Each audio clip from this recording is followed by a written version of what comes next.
கர்த்தருடைய பரிசுத்த நாமத்திற்கு மகிமை உண்டாவதாக. நம்ம எல்லாரையும் ஆண்டவர் இந்த 15வது நாளில் கொண்டு வந்திருக்கிறாரு. இன்னைக்கு ரொம்ப முக்கியமான ஒரு ரகசியத்தை பார்க்க போகிறோம். உங்கள் வேதத்திலேயே மைய பகுதினா இந்த வசனம் தான் தேவஜனமே.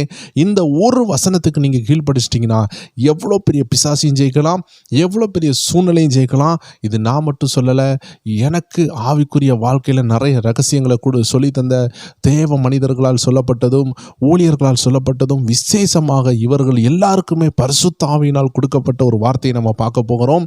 அதுதான் 2 கொரிந்தியர் 5வது அதிகாரம் 6வது வசனம். நாம் தரிசித்து நடவாமல் விசுவாசித்து நடக்கிறோம். We never walk by sight but by faith. We should not walk by sight. We should walk by faith. நம்ம தரிசித்து நடக்காமல் விசுவாசத்தில் நடக்கணும். தேவ ஜனங்கள் தரிசித்து நடக்கக்கூடாது. தரிசித்துன்னு சொன்ன உடனே தரிசனம் நினைச்சிடாதீங்க. கண்ணால் பார்த்து நடக்கிறத பற்றி வேதம் சொல்லுகிறது. சாமுவேல் தாவீதை தேர்ந்தெடுக்க போகும்பொழுது தீர்க்கதரிசி சாமுவேல் கூட கண்ணால் தரிசித்து வாழ்ந்துட்டார் சடர்னு. நீங்கள் பாருங்கள், அந்த இடத்துல என்ன நடக்குதுன்னு பார்த்தீங்கன்னா, அப்படியே உடல் கட்டுமஸ்தாக இருக்கிற எல்லா சகோதரர்களையும் ராஜாவாக அபிஷேகம் பண்ணலாம் நினைத்தார். ஆனால் உடல் பலவீனமான தாவீதை பார்க்கும் பொழுது இவனை அபிஷேகம் பண்ணவான்னு யோசித்திருப்பார். அதனால தான் ஆண்டு சொன்னார், நான் மனிதன் பார்க்குற மாதிரி பார்க்க மாட்டேன், மனிதனோ முகத்தை பார்க்கிறான், நானோ இருதயத்தை பார்க்கிறேன். தேவ ஜனங்களே, அதனால தான் வேதம் சொல்லுகிறது, தரிசித்து நடவாமல், கண்ணால் பார்த்து நடவாமல், கண்ணை மூடி விசுவாசத்தில் பார்த்து நடங்க என்று வேதம் சொல்லுகிறது. ஒவ்வொரு நாளும் நம்ம விசுவாச அறிக்கை பண்ணுகிறோம். இன்னைக்கு விசேஷமாக கடைசி நாள். எல்லா விஷயத்திற்கும் ஒரு பெரிய முடிவை கர்த்தர் கண்டிப்பாக கொண்டு வருவார்.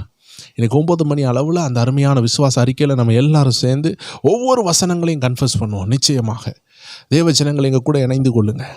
இந்த அருமையான வசனத்துடைய ரகசியம் வேறு ஒன்றுமே இல்லை. எந்த விஷயமா இருந்தாலும் சரி, சடனாக உங்கள் கண்ணால் பார்த்து ஜட்ஜ் பண்ணாதீங்க. அவன் என்னை முறைச்சிட்டான், சபையில் என்னை பார்த்துட்டு பார்க்காம போயிட்டாங்க. தேவ ஜனங்களே, அதெல்லாம் கவலையப்படாதீங்க. நான் ஃபோன் அடித்தேன், எடுக்கலை, திரும்பி அடிக்கலை, மெனக்கட்டு நம்ம அடித்தாலும் எடுக்க மாட்டேங்காங்க. எதையுமே கவலைப்படாதீங்க. தரிசித்து நடக்காதீங்க, விசுவாசத்து நடங்க. Don't let by your feeling but let by faith.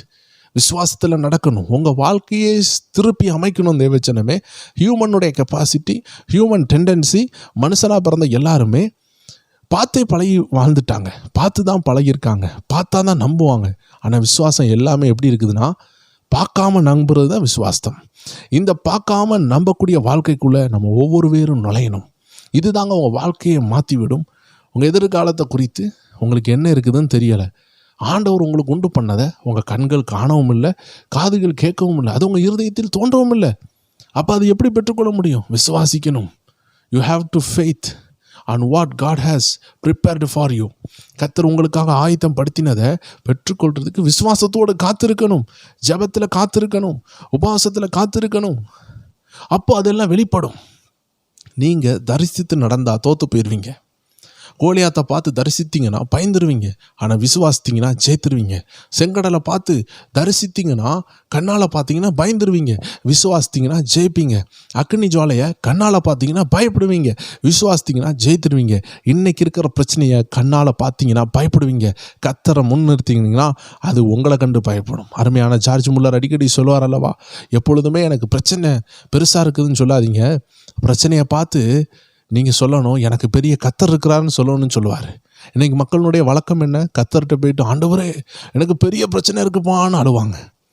ஆனால் தேவ மனுஷன் ஜார்ஜ் முல்லர் சொல்கிறாரு, எப்பவும் ஆண்டவர்கிட்ட போய் அழுறீங்களே, அந்த பிரச்சனையை பார்த்து ஏன் போய் புலம்ப மாட்டேங்கிங்க, பிரச்சனையை பார்த்து ஏன் விரட்ட மாட்டேங்கிங்க, எனக்கு பெரிய ஆண்டவர் இருக்கிறாருப்பா, பிரச்சனை நீ ஓடுன்னு ஏன் சொல்ல மாட்டேங்கிங்க, எப்பொழுதும் ஒரு மனுஷனை போல ஏன் செய்கிறீங்க, ஏன் தேவ மனுஷனை போல செய்ய மாட்டேங்கிங்க? தேவ மனுஷர்கள், தேவ பிள்ளைகள் என்றைக்கும் பிரச்சனையை கண்டு பயப்பட மாட்டாங்க. பிரச்சனை தான் அவர்களை கண்டு பயப்படும். பிரச்சனைகளுக்கு பிரச்சனை கொடுக்குறவங்க தான் தேவ பிள்ளைகள். எத்தனை பேர் விசுவாசிக்கிறீங்க? நம்ம எல்லாருமே பிரச்சனைகளுக்கு பிரச்சனை கொடுக்குறவங்க, உபத்திரவங்களுக்கு உபத்திரம் கொடுக்குறவங்க, சர்ப்பங்களை மிதிக்கிறவங்க, தேள்களை மிதிக்கிறவங்க. அதான் பிரச்சனை. சர்ப்பம் தான் பிரச்சனை, தேள் தான் பிரச்சனை. அது அடையாளமாக ஆண்டு சொல்கிறாரு.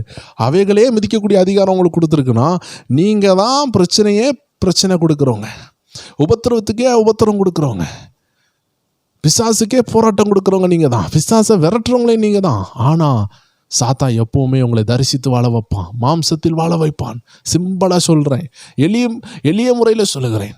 நீங்கள் ஆவியில் வாழாமல் மாம்சத்தில் வாழ வச்சுருவோம். மாம்சத்தில் வாழ்ந்தீங்கன்னா தரிசித்து வாழ்வீங்க, ஆவியில் வாழ்ந்தீங்கன்னா விசுவாசித்து வாழ்வீங்க.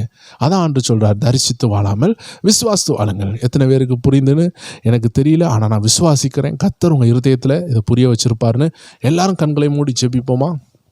அன்பான ஆண்டவரே, இந்த வார்த்தைகளை ஒவ்வொரு பேருக்கும் புரிய வைங்கப்பா. ஒவ்வொரு பேருடைய இருதயத்தில் உள்ள பூட்டுகளை தராங்க, ஆசீர்வதிங்க. அவர்கள் தரிசித்து வாழாமல் விசுவாசித்து வாழ தேவஜனங்கள் ஒவ்வொரு பேருக்கும் உதவி செய்யுங்க.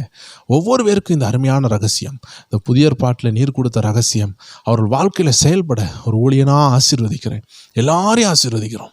இயேசுவின் நாமத்தில் ஜெபிக்கிறோம் ஜீவனுள்ள நல்ல பிதாவே. ஆமேன், ஆமேன், ஆமேன். God bless you. 15 நாட்கள் நம்ம விசுவாச அறிக்கை பண்ணியிருக்கிறோம் தேவஜனமே. இன்னைக்கு இரவில் அந்த 15 நாட்களினுடைய ஃபுல்ஃபில்மெண்ட் இன்னைக்கு உண்டாகும். 15 நாட்கள் ரகசியங்களை தியானித்தோம். இன்னைக்கு இரவு ஒரு பெரிய வெற்றியோடு கர்த்தர் முடிப்பார். வருகிற நாட்களில் நீங்கள் விதைச்சதனுடைய அறுவடையை பார்ப்பீங்க.